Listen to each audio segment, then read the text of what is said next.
waaw c'est-à-dire kon xëccoo bi ci seen biir am na. ragaluma wax li kon pëccëxoo bi am na. bien sûr loolu mooy conséquence su li ñu nekkee. ok il est évident que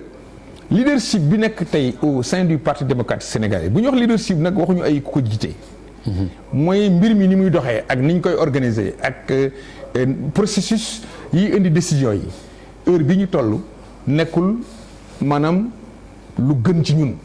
li gën ci ñun mooy delloo suñu bopp ci ndaw pour ñu delloo suñu bopp ci ndaw mooy premièrement il faut que maanaam fondamentaux yi ñu xoolaat ko. deuxièmement il faut que management u parti bi texte yi nga xam ne ñoo koy yor. ñu xoolaat ko parce que président Abdoulaye Wade li ñu ko mayoon dootuñu ko may kenn. troisièmement mooy ñu fexe rajeunir le parti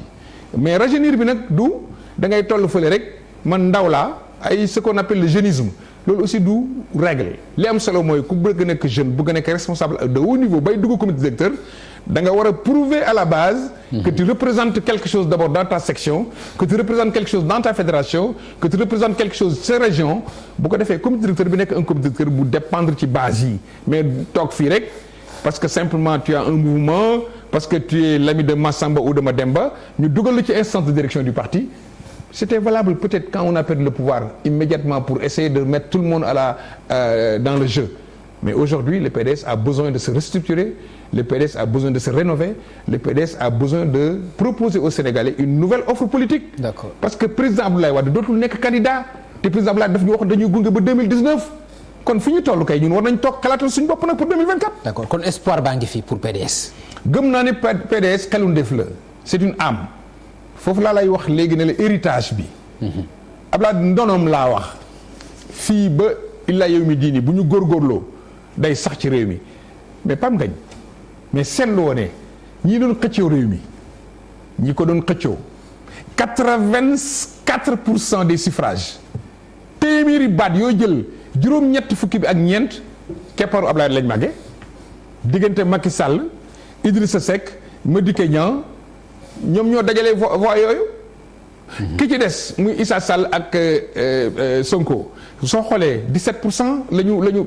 engrangé comme suffrage 17 ak 16 à 17% kon mu ne ni 83% suffrage yi nga xam ne ñoo exprimé wu kepparu président Abdoulaye Wade lañ kon am boobu. wala ñu seet ñoom li ñu am jege na 19%.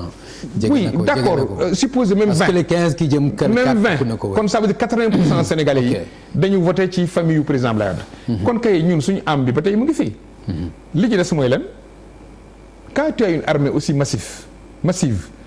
lan moo ci des une organisation pour une organisation il faut un leadership. mais partagé non ni nga ko waxee xam nga laalee mënut a am laalee ni nga ko expliqué nii pour mu loolu am il faut unité mën a am. pour mu leen a jëriñ loolu mooy leadership partagé.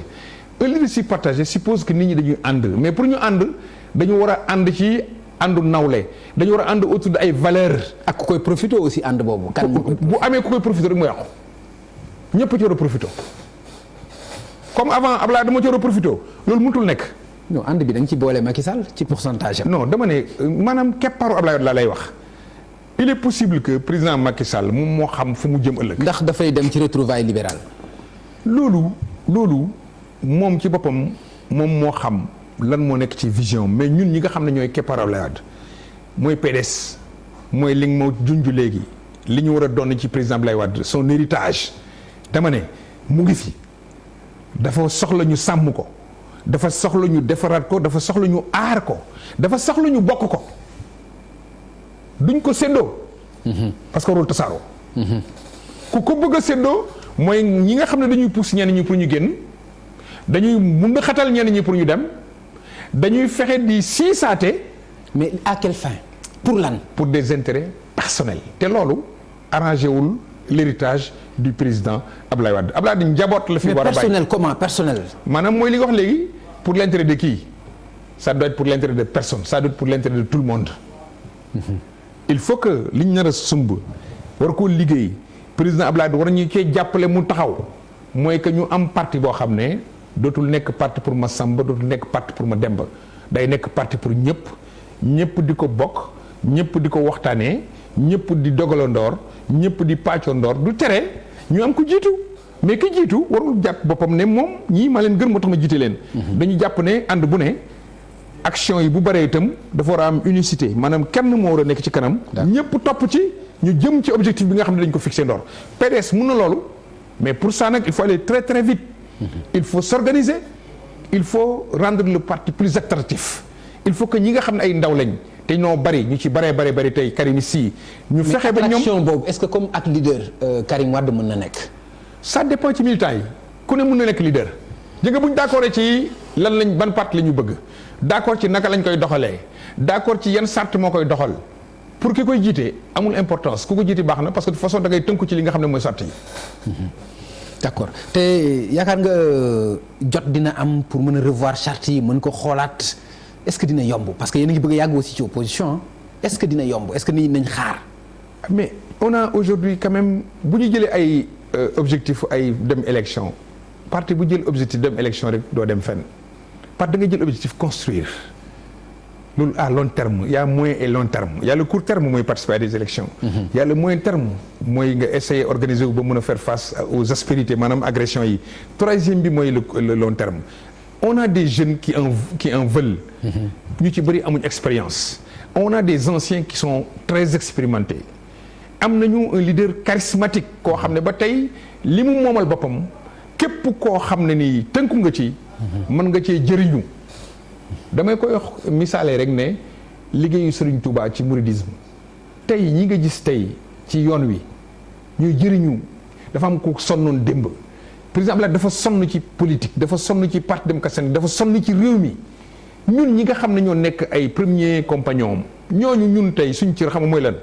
accompagner la nouvelle génération wan leen yoon wi naka la teete leen gunge leen mais ñoom tam ñu xam seen cër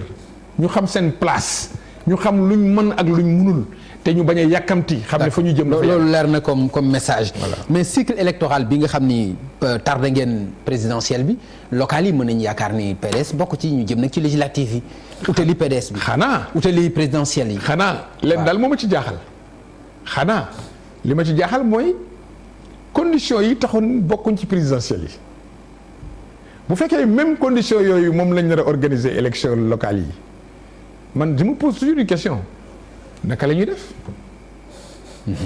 bu fekkee conditions yi taxoon loolu kay yow laa koy laaj aussi naka ngeen di def laa lay laaj bokk loolu kay yow laa koy laaj moo tax ma yaakaar ne étape bi nga xam ne mooy étape bi war a intéresser PDS ak l'opposition mooy fexe ba condition wu participer à des élections transparentes démocratiques fair play mun a am et je pense que xawma lan la appel au dialogue du président Macky Sall undu xawma ko maa ngi xaar ba xam dialogue bi lan la ci fas yéene mais gëm naa ne ñi nekk ci opposition bi ku jégi seen soxla dëgg mooy fexe ba institution yu dëgër am ci réew mi maanaam une justice indépendante fexe ba assemblée nationale bi ñu jox ko cëram fexe ba élection bu ñu ciy dem bu ñu wotee ba la lan demee wala ba ngoonaa ngoon kenn du fi nekk naan gagné nga maag mais comme ni ñu ko defee ci élection yi ñu génn comme présidentielle yi ñu génn non présidentielle yi nag tu sais que les dés étaient pipés du tere nag ñu war a wuti man gëwuma parce que dañ nar a sàcc élection yi que du ma dem ci élection yi man gëwuma loolu damay wax franchement li ma gëm mooy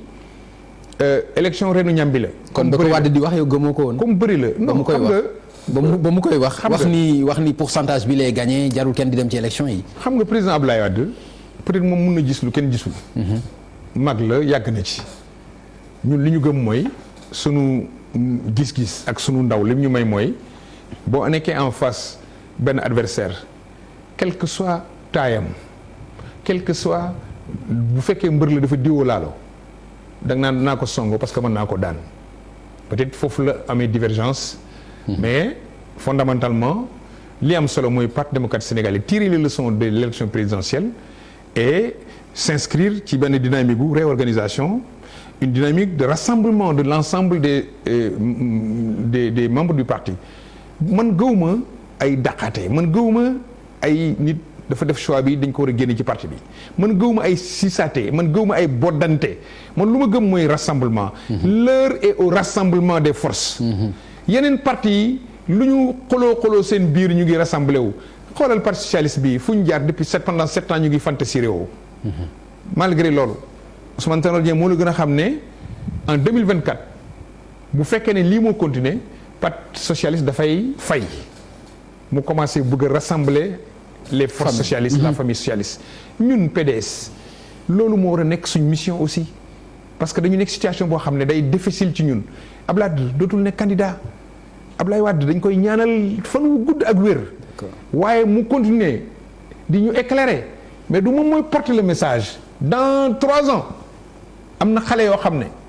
dañuy seet xale président pour mën koo fal dañuy seet député xale pour mën ko fal PDS dafa war a nekk ci dynamique boobu de renouvellement de sa classe politique mais dans une démocratie bien comprise alternance générationnelle ci biir PDS mais pas jeter aux orties mag yi parce que ay mag lañu ndaw yi aussi dañ leen di dugal c'est pas parce que nay daw leen di leen dugal déedéet dañu war a xeex lu tax ñu am représentativité ñu war leen a boole ci gestion parti bi d'accord mag ñi itam dañu war a prouver ne ils sont toujours utiles pour ñu mën leen bàyyi ñu wéy di ànd ak ñun ci parti bi ñaar yooyu mooy ñaari conditions yi ma yaakaar ne bu ñu ko boolee parti démocratique sénégalais mun na mucc ci li nga xam ne moom la nit ñi di ko xoolee mooy parti boo xam ne dafa loof parti boo xam ne mun na am mu am jafe-jafe pour l'avenir man je crois en l'avenir parce que gëm naa ne y a que l'avenir qui peut déterminer suñ aujourd'hui